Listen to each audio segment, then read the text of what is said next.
केॾा ॾिस तां ग़रीब आहियो हा, जिन खे तां खटुनि ते चादरियूं विछाए विहारींदा हुआ, उन्हनि जी गाॾियुनि जे मथां गुल उछलाईंदा हुआ।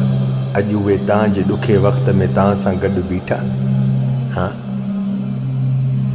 हाय हाय, रब तो चवे बि अड़े मां तव्हांखे आज़ादु पैदा कयो, तव्हां ग़ुलामी जे कॾ छो था वञो हा। अलाह छा थो चए, मां तव्हांखे आज़ादु पैदा कयो आहे, तव्हां पंहिंजो पाण खे ग़ुलामी में मोकिलींदा आहियो त असां ग़ुलाम थियूं कंहिंजा। हाय हाय मुंहिंजी ग़रीब सिंध अवाम, रब शल तव्हांखे हिदायत ॾे, सम्झ ॾे। केॾो ॾिस लोड़ियो था, न्याणियूं रुलाईंदा था वतो, दर पदर लॻा पिया आहियो, कोई तव्हांजो सहारो थियो आहे? कोई बि न हा। कोई थियो अथव? कोई बि न। पंहिंजी कई था लोड़ियो, पंहिंजी हथनि सां कई अथव बा। रब फरमाए थो न क़ुरान में, मुंहिंजो सुहिणो ख़ालिक़ अकबर छा थो फरमाए, जहिड़ी हुक्मरान तेड़ी अवाम, तेड़ी अवाम तेड़ा हुक्मरान। हाय हाय, ॿई बराबरि था बीहो। मां छा कयां, मां छा कयां, मूंखे ॿुधायो न। ख़ुदा जो कसम, बहादुर थियो बहादुर, अरबन वांगी बहादुर थियो, अरबन वांगी, जिन पंहिंजे हक़नि जे लाइ ईअं साम्हूं तीर बि खाधा, तलवारनि सां कुसायनि बि, पंहिंजा बाज़ू बि तलवारनि सां कटायनि, पर हक़ अदा करे विया ऐं हक़ वठी बि विया।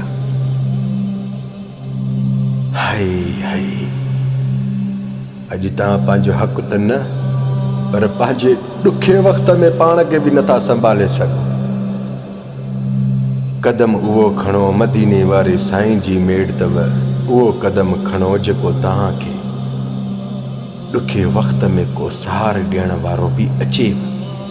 उहे कदम न खणो जिन खे खटनि ते चादरियूं विछाए तव्हांखे ॿ ॿोल ॾींदा न। बा घणियूं न्याणियूं अथई? टे। आई टिनि जो ॾाज मां ॾिधो, मैं बसि रुको इलेक्शन में चढ़ण ॾे मूंखे। छोरा तूं काई थो पढ़े? हो 9th क्लास में आ, नो प्रॉब्लम, VIP नौकरी मिली वेंदी, तूं चुप कर, पुलिस में खणाईंदो मैं। हा वट त बोतार जा पेर त छिक त पेर त एॾी ज़बान हणंदसि, एॾी ज़बान हणंदसि जो बसि चवंदा न कि सुभाणे नौकरी मिली वई। वरी सेल्फियूं कढाईंदा। क़ुरान जो कसम, मां साम्हूं हुजां इहा अधु कलाकु तव्हांखे ड्रिकायां। मुंहिंजे चवण जो मक़सदु इहो आहे, बहादुर उहो इंसानु आहे जेको पंहिंजो हक़ु वठणु ॼाणे। अरबन वांगी बहादुर थियो, अरबन वांगी।